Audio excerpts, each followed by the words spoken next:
Hey everyone, and welcome back. First of all, I'd like to thank everybody who's been liking, subscribing, and sharing my content.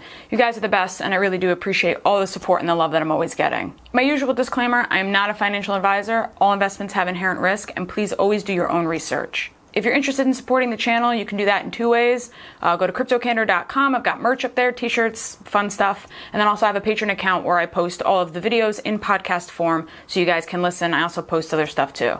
If you haven't, please remember to subscribe to my channel. I put out new content pretty frequently, and I would really hate for any of you guys to miss out. Let's get started. So today's video is going to be about stablecoins, what they are, why they're important, and why they might be dangerous within the crypto community. A stablecoin is a cryptocurrency that is pegged to another stable asset, whether that be gold or the US dollar.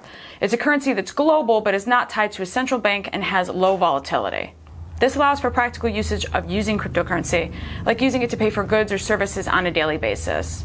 There are three different kinds of stablecoins that we find in the real world. So a stablecoin that's backed by real-world collateral, a stablecoin that's backed by cryptocurrency, or a stablecoin that's backed by nothing. Coins like Bitcoin and Ethereum are extremely volatile, as we all know. And on any given day, it's common to see price swings of 10 to 20% in either direction. That makes using cryptocurrencies for daily transactions very inconvenient and inefficient. Imagine paying $5 for your coffee at Starbucks and then tomorrow getting the same one for $6. Price changes like that are shocking for the consumer who's not accustomed to the swings that we see in the crypto market. First up, stablecoins that are backed by real-world collateral, basically just an IOU issuance. These are simply a digital representation of fiat currencies or valuable commodities like gold. While this seems like a great way to achieve price stability, there are some major weaknesses to this approach. We need to trust that the issuer will act honestly and not under-collateralize the digital assets that are issued. We need frequent professional audits to prove that the collateral is there because real-world assets are not visible on the blockchain. Because collateral is not transparent, the stablecoin is weak to speculation and false rumors about how it's not sufficiently backed. Some examples of this would be USDT, also known as Tether, TrueUSD, and Digix. Let's start with the most popular and the most notorious one, which is Tether. Tether claims they are 100% backed by fiat currency assets in a reserve account. The conversion rate for Tether is 1 USDT, which should equal 1 USD. Their advantages are that it comes close to a like-for-like swap for fiat to crypto, it's well integrated, and it's well established. There's also tons of USD pairs across all exchanges. Disadvantages: it's centralized, not trustless, they've refused all kinds of audits, and there's a ton of controversy about that. Let's talk a little bit about why Tether in particular is pretty dangerous.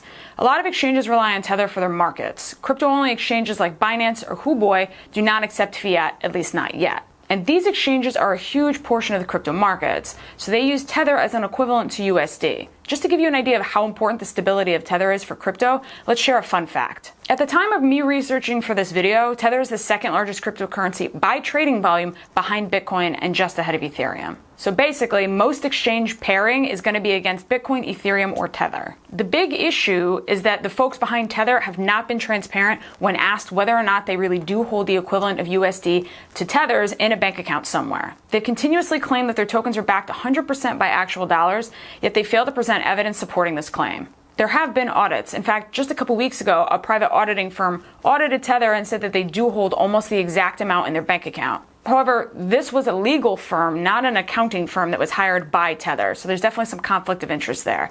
There's also never been any documentation showing balances released by Tether. So at this point, we're going off the word of an accounting firm that we don't know, we can't trust, and was hired by Tether. On social media, there appears to be a consensus that what Tether is actually doing is running a fractional reserve system. The consequences could be far-reaching. What happens if Tether turns out to be shaky? Or what happens if major governments determine that cryptocurrencies like Tether are being used by exchanges to avoid regulations? What if this large source of liquidity suddenly evaporates? While I don't want to speculate the answer because it's a bit intimidating, and again, I'm not a financial advisor, needless to say, there's a lot of controversy around Tether. Next is TrueUSD. TrueUSD is a relatively new coin in the market that's also pegged to the US dollar. Part of the motivation for launching it is stemmed from the controversy surrounding USDT or Tether. It's said to be 100% collateralized by USD. The team behind the coin has indicated that the coins are legally protected and that the coin is redeemable against USD in a number of stores and ATMs. Although at the moment it's used to provide stability in the market, there are plans underway to have the platform expand the coin's fiat-backed reach to other currencies like euro, yen, maybe even commodities like gold or silver. The advantages?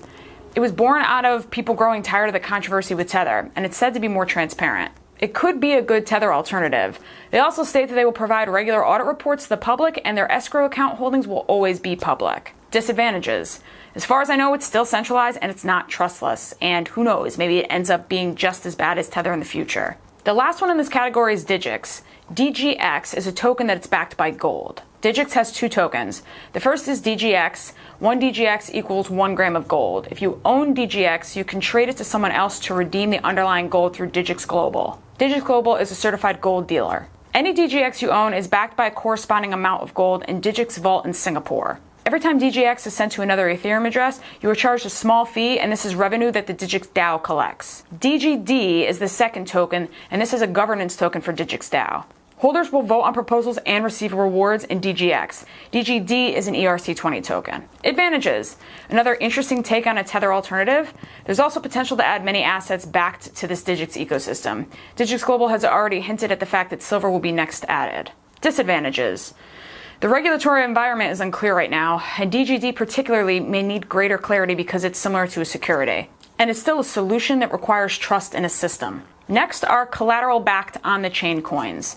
This type of stablecoin uses a surplus or excess of a volatile cryptocurrency as collateral locked into smart contracts. The surplus or excess of the cryptocurrency, like Ethereum or Litecoin, is necessary to help maintain a stable price. For example, if a buyer wants to purchase $220 worth of a stablecoin, they would have to lock up $320 worth of a volatile cryptocurrency. This aims to ensure that the collateral price never drops too low. In addition, some stablecoins allow the smart contracts to sell automatically whenever the collateral of the cryptocurrency dips too low. However, we know that there isn't much that can be done if there's a huge quick dip. The result would inevitably be an under-collateralized stablecoin. So is it really a stablecoin? Examples of this type of coin are MakerDAO, Haven, and Augment.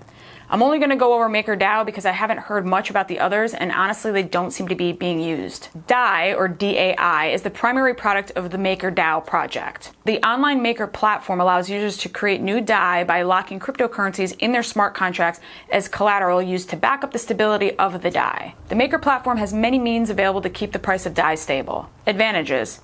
While it's one of the first crypto-backed collateral projects, it's backed by ETH, which is on the blockchain and therefore transparent, unlike Tether. Disadvantages? Extremely complex, and from what I read, people complain it's very slow moving. I assume it's subject to the transaction speeds on Ethereum because their smart contracts are subject to the same speeds. Did I mention it's complex? I honestly wouldn't go near the project simply because it's kind of difficult to understand. Also, I believe you're charged interest on the smart contract, so could end up being pretty expensive. What are the overall risks of stablecoin, you ask? Well, there's a lot of risks involved. For instance, the asset that the stablecoin is backed by may be destroyed, stolen, or simply depreciated in value over time. An example of this would be a stablecoin connected to a farm. The farm may have a high value and it's on its course to triple in value in the next few years, and unfortunately there's a natural disaster which occurs, kills the livestock, the crops, and completely destroys the land. Once the value of something is gone, or the perceived value of something is gone, there's really nothing that can be done. So in the stablecoin situation, if what's backing it either doesn't exist or starts to have a negative connotation and people don't have faith in it anymore, it's no longer going to be a stablecoin. Another potential risk is fiat inflation or deflation. If the value of the fiat increases or decreases due to a country's troubled economy or something of the like, the stablecoin value or price connected to it is also going to become very volatile. The third risk is that a stablecoin is backed by a single central entity, like Tether. The bank account that backs the IOUs of the stablecoin is centralized. The financial institution controls the asset and can stop the account holder from accessing it. Having a stablecoin backed by a centralized bank account gives a third-party control over the asset. If the bank decides to shut down access to that account for whatever reason it deems necessary, the account holder's assets are stuck. Final thoughts. For cryptocurrencies to go mainstream, we're going to need price stability. It's really as simple as that. We're going to have to find a way to give users the confidence in making daily transactions and knowing that the value is not going to be all over the place. Full adoption of stablecoins will alleviate the worry of holding on to your purchase with the volatility of a coin like Ethereum or Bitcoin. But it's also important to understand that a stablecoin has to be transparent and capable of being audited, because otherwise we're just going to have to trust their word. Overall, I don't think that there's any projects out there that have successfully solved the stablecoin issue. And honestly, once we get enough USD pairs or we get enough fiat to crypto pairs across all of these different exchanges, people aren't going to really have a need for stablecoins. At least I don't think so. I guess time will tell, right? Isn't that always the name of the game with cryptocurrency? All right, guys, that about sums it up for me today. I want to thank you as usual for watching. Thank you for the support. Hit that like button if you haven't. Please subscribe also if you haven't, and I will see you all soon.